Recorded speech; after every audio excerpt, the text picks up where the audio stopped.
BBC বাংলার সান্ধ্য অধিবেশন প্রবাহতে আপনাদের স্বাগত। আজ আপনাদের সাথে লন্ডন স্টুডিও থেকে আছি মানসী বড়ুয়া। বাংলাদেশের সর্বশেষ গুরুত্বপূর্ণ আপডেট সংবাদে আপনাকে স্বাগত। শুরুতেই সংবাদ শিরোনাম, পরে বিস্তারিত। প্রথমেই জানাবো আমাদের হাতে থাকা সর্বশেষ গুরুত্বপূর্ণ সবথেকে তাজা আপডেট সংবাদ। তরুণদের সঙ্গে তারেক রহমানের মতবিনিময় 4 কোটি নারীর হাতে থাকবে ফ্যামিলি কার্ড, মিলবে 2500 টাকা। বিএনপি চেয়ারম্যান তারেক রহমান বলেছেন, আমরা ফ্যামিলি কার্ড সুবিধাটি মূলত পরিবারের প্রধান নারীদের হাতে দিতে চাই। এতে একজন নারী মানসিকভাবে শক্তিশালী অনুভব করবে। 4 কোটি পরিবারের মধ্যে যারা পিছিয়ে আছে তাদের কার্ডের মাধ্যমে মাসে 2000 থেকে 2500 টাকা ক্যাশ অথবা চাল, ডাল, তেলের মতো নিত্য প্রয়োজনীয় খাদ্যপণ্য সহায়তা দেওয়া হবে। এরপর জানাবো 10 দলীয় জোট বিপুল ভোটে জয়ী হয়ে সরকার গঠন করবে বললেন নাহিদ ইসলাম। 10 দলীয় জোট বিপুল ভোটে জয়ী হয়ে সরকার গঠন করবে বলে মনে করছেন ঢাকা 11 আসনের সংসদ সদস্য প্রার্থী ও জাতীয় নাগরিক পার্টি এনসিপির আহ্বায়ক নাহিদ ইসলাম। তিনি বলেন, বাংলাদেশের সাধারণ মানুষ আমাদের সঙ্গে আছে। জুলাইয়ের আকাঙ্ক্ষা ধারণ করে সংস্কারের অগ্রযাত্রাকে নিয়ে যেতে হলে 10 দলীয় জোটের কোনো বিকল্প নেই। এদিকে মিয়ানমারে স্ক্যাম সেন্টার থেকে উদ্ধার হওয়া 8 বাংলাদেশি আজ দেশে ফিরেছেন। মিয়ানমারের একটি স্ক্যাম সেন্টার থেকে উদ্ধার হওয়া 8 জন বাংলাদেশি নাগরিক আজ বৃহস্পতিবার দেশে ফিরছেন। সন্ধ্যা 6টায় বাংলাদেশ বিমানের BG 389 নম্বর ফ্লাইটে হজরত শাহজালাল আন্তর্জাতিক বিমানবন্দরে তাদের পৌঁছানোর কথা রয়েছে। জানাবো ফের সংঘর্ষে জড়ালো ঢাকা কলেজ ও আইডিয়াল কলেজের শিক্ষার্থীরা, যান চলাচল বন্ধ। রাজধানী সায়েন্স ল্যাব এলাকায় ফের ঢাকা কলেজ ও ধানমন্ডি আইডিয়াল কলেজের শিক্ষার্থীদের মধ্যে সংঘর্ষের ঘটনা ঘটেছে। আজ বেলা 12:15টার দিকে উভয় প্রতিষ্ঠানের শিক্ষার্থীরা ধাওয়া পাল্টা ধাওয়া এবং মারামারিতে জড়িয়ে পড়ে। তবে কী কারণে সংঘর্ষের সূত্রপাত তা প্রাথমিকভাবে এখনও জানা যায়নি। এবং সর্বশেষ জানাবো ওবায়দুল কাদের সহ 7 জনের বিরুদ্ধে বিচার শুরুর আদেশ।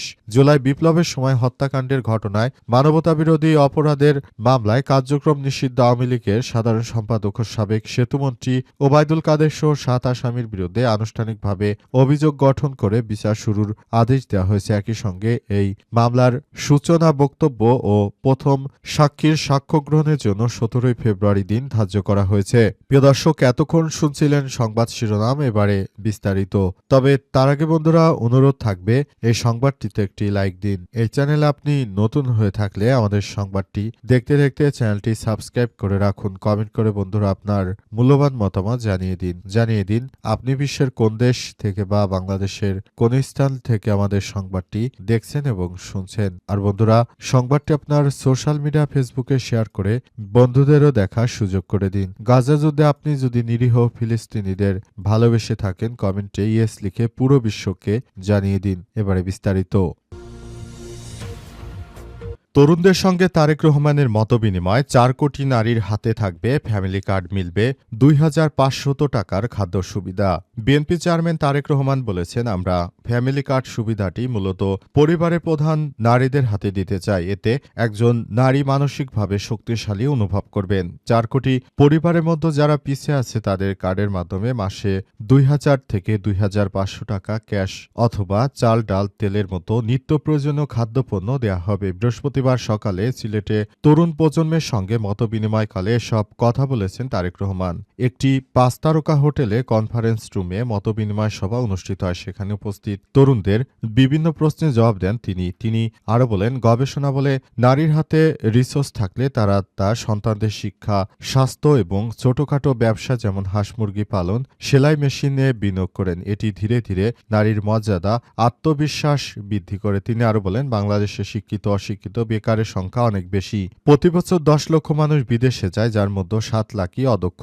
আমরা ভকেশনাল এবং টেকনিক্যাল ইনস্টিটিউটগুলোকে মডার্ন করতে চাই। কেউ যদি কৃষিতে পড়ে ইলেকট্রনিক্সে আগ্রহী হয় তবে তাকে সে শিক্ষাই দেওয়া হবে এবং সে অনুযায়ী বাংলাদেশের প্রতিটি মানুষ যেন আগামীর জাতীয় সংসদ নির্বাচনে বিএনপিকে বিপুল ভোটে জয়লাভ করার ব্যাপারে সহায়তা করে সেই প্রতিশ্রুতি দিয়েছেন তারেক রহমান এবং সে অনুযায়ী তারেক রহমান আগামীর নতুন বাংলাদেশ গড়ে গড়ে তোলার জন্য আহ্বান জানিয়েছেন এবং পুরো বাংলাদেশটা সুন্দরভাবে গড়ে তোলার জন্য সর্বোচ্চ প্রচেষ্টা করা হচ্ছে এবং নতুন বাংলাদেশ গড়ে তোলার জন্য কাজ করবেন তারা। পুরো বাংলাদেশটা নতুন করে আবার পুরো সিস্টেমটি একরকম কার্যকর করবে বলে তারেক রহমানের পক্ষ থেকে ফের নিশ্চিত করা হয়েছে। 10 দলীয় জোট বিপুল ভোটে জয়ী হয়ে সরকার গঠন করবে বললেন নাহিদ ইসলাম। 10 দলীয় জোট বিপুল ভোটে জয়ী হয়ে সরকার গঠন করবে বলে মনে করছেন ঢাকা 11 আসনের সংসদ সদস্য প্রার্থী ও জাতীয় নাগরিক পার্টি এনসিপির আহ্বায়ক নাহিদ ইসলাম। তিনি বলেছেন, আমরা নতুন বাংলাদেশ গড়ে তুলতে চাই, সেজন্য কাজ করছি। তিনি আরও বলেন, নতুন বাংলাদেশ গড়ে তুলতে গিয়ে আমরা নানাভাবে সমস্যার সম্মুখীন হয়েছি, তবে আগামীতে জাতীয় সংসদ নির্বাচনে 10 দলীয় জোট ব্যাপক হারে তারপর তারা নতুন করে আবার সবকিছু করবে এবং আশা করা হচ্ছে এবার বিপুল পরিমাণ ভোট পেয়ে আমরা সরকার গঠন করতে পারবো বলে মনে করেন নাহিদ ইসলাম। তিনি বলেন, উপদেষ্টা থাকাকালীন সময়ে আমরা দেখতে পেয়েছি যে বিভিন্ন জায়গায় 10 দলীয় জোটের অনেক বেশি প্রভাব রয়েছে। সারা দেশের প্রতিটি মানুষ ইসলামিক দলগুলোকে ভালোবাসে। আমরা মনে করি ইসলামিক দলটি নতুন বাংলাদেশ গড়ে তুলতে আমাদেরকে সর্বোচ্চ সহযোগিতা করবে, এমন প্রতিশ্রুতির কথা জানিয়েছেন। নতুন বাংলাদেশ গড়ে তোলার জন্য অবশ্যই আমাদেরকে একসঙ্গে কাজ করতে হবে। নতুন বাংলাদেশ গড়ে তুলতে হবে আমাদেরকে একসঙ্গে। বাংলাদেশটাকে একটি সুন্দর অবস্থানে নিয়ে যেতে হলে অবশ্যই নতুন করে সবকিছু দেখভাল করতে হবে এবং বাংলাদেশটাকে সুন্দর পর্যায়ে নিয়ে যেতে হলে আমাদেরকে একটা ভালো অবস্থান তৈরি করতে হবে, যাতে করে দেশের অভ্যন্তরে যে বিশৃঙ্খল পরিস্থিতি এবং অসঙ্গতি রয়েছে সেগুলো খুব দ্রুততম সময়ের মধ্যে ঠিক করা যায়, সেই ব্যবস্থা করতে হবে বলে জানানো হয়েছে এবং সে অনুযায়ী আমরা কাজ করছি। আশা করছি নতুন বাংলাদেশ গড়ে তুলতে পারবো। সেজন্য দেশের মানুষের কাছে আমাদের প্রত্যাশা থাকবে তারা যেন 10 দলীয় জোটকে ভোট দিয়ে নির্বাচিত করে এবং আমরা আত্মবিশ্বাসী যে এবার জাতীয় সংসদ নির্বাচনে আমরাই জয়লাভ করব। মিয়ানমার স্কাম সেন্টার থেকে উদ্ধার হওয়া 8 বাংলাদেশি আজ দেশে ফিরেছেন। মিয়ানমারের একটি স্কাম সেন্টার থেকে উদ্ধার হওয়া 8 বাংলাদেশি নাগরিক আজ বৃহস্পতিবার দেশে ফিরেছেন সন্ধ্যা 6টায় বাংলাদেশ বিমানের BG 398 নম্বর ফ্লাইটে হজরত শাহজালাল আন্তর্জাতিক বিমানবন্দরে তাদের দেশে ফেরার কথা রয়েছে। স্কাম সেন্টার থেকে ভুক্তভোগীদের উদ্ধার এবং তাদের নিরাপদ প্রত্যাবর্তন নিশ্চিত করতে পররাষ্ট্র মন্ত্রণালয় এবং থাইল্যান্ডে অবস্থিত বাংলাদেশি দূতাবাসের সঙ্গে সমন্বয়ের মাধ্যমে কাজ করছে ব্র্যাক। দীর্ঘদিন ধরে বিভিন্ন দেশে মানব পাচার, জোরপূর্বক শ্রমের শিকার ব্যক্তিদের সহায়তায় ব্র্যাক সংস্কীয়ভাবে কাজ করে আসছে। দেশে প্রত্যাবর্তনের পর বিমানবন্দরে ভুক্তভোগীদের জন্য জরুরি সহায়তা এবং প্রয়োজনীয় প্রাথমিক সহায়তা প্রদান করবে ব্র্যাক। পরবর্তী তাদের পুনর্বাসন এবং মানসিক সহায়তার বিষয়ে প্রয়োজন অনুযায়ী সহযোগিতা অব্যাহত থাকবে। দেশে ফেরত কর্মীদের মধ্যে রয়েছেন মোহাম্মদ আব্দুল মালেক, হাবিবুর রহমান, রহিম বাদশাহ, SK মিজানুল হোসেন, মোহাম্মদ মেহেরাজ হোসেন, রিয়াজ ফকির, রিপন মিয়া,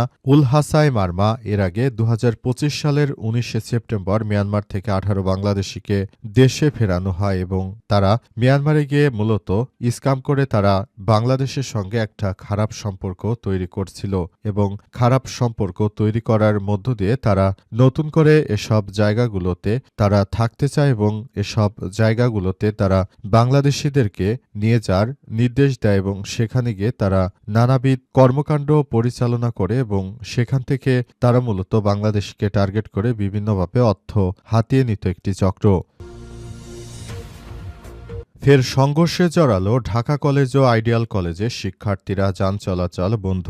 রাজধানীর সায়েন্স ল্যাব এলাকায় ফের ঢাকা কলেজ এবং ধানমন্ডি আইডিয়াল কলেজের শিক্ষার্থীদের মধ্যে সংঘর্ষের ঘটনা ঘটেছে। আজ বেলা 12:15টার দিকে উভয় প্রতিষ্ঠানের শিক্ষার্থীদের মধ্যে ধা পাল্টা ধা এবং মারামারিতে জড়ান তারা। তবে কী কারণে সংঘর্ষের সূত্রপাত হয়েছে তা প্রাথমিকভাবে এখনও জানা যায়নি। সরেজমিনে গিয়ে দেখা যায় শিক্ষার্থীরা পুলিশকে লক্ষ্য করে ইটপাটকেল নিক্ষেপ করছে। পরিস্থিতি নিয়ন্ত্রণে আনতে টিয়ারশেল নিক্ষেপ করেছে পুলিশ। এরপর শিক্ষার্থীরা ছত্রভঙ্গ হয়ে যায়। বিশেষ করে নিউ মার্কেট এলাকায় এই পরিস্থিতি বিরাজ করছে। সংঘর্ষের ঘটনায় মিরপুর থেকে নিউ মার্কেটগামী সড়কের উভয় পাশে যান চলাচল সম্পূর্ণ বন্ধ। গত 10 ডিসেম্বর পাল্টাপাল্টি হামলা সংঘর্ষে জড়িয়েছিল উভয় প্রতিষ্ঠানের উচ্চ মাধ্যমিক শ্রেণীর শিক্ষার্থীরা। এ সময় কলেজে 2টি বাস ভাঙচুরের ঘটনা ঘটে। এর আগে গত বছর 9 নভেম্বর নিউ মার্কেট থানার মধ্যস্থতায় ঢাকা কলেজ ও ধানমন্ডি আইডিয়াল কলেজে কলেজের শিক্ষার্থীদের মধ্যে শান্তি চুক্তি করা হয়, কিন্তু পরবর্তী সময় 1 মাসও টেকেনি সেই শান্তি চুক্তি। নতুন করে তারা আবারও সংঘর্ষে জড়িয়েছে। সেখানে অতিরিক্ত পুলিশ মোতায়েন করা হয়েছে বলে জানানো হয়েছে এবং পুলিশের সদস্যরা জানিয়েছে, আমরা সর্বোচ্চ সতর্ক অবস্থানে রয়েছি। এই দুষ্কৃতকারী শিক্ষার্থী যারা রয়েছে তাদেরকে কোনোভাবেই ছাড় দেওয়া হবে না। প্রতিনিয়ত এই ধরনের সমস্যা সৃষ্টি করে মূলত আবার এখানে নতুন করে আবার ঝামেলা তৈরি করতে চায়, তাই এসব জায়গায় আমরা থাকতে দিতে পারি না।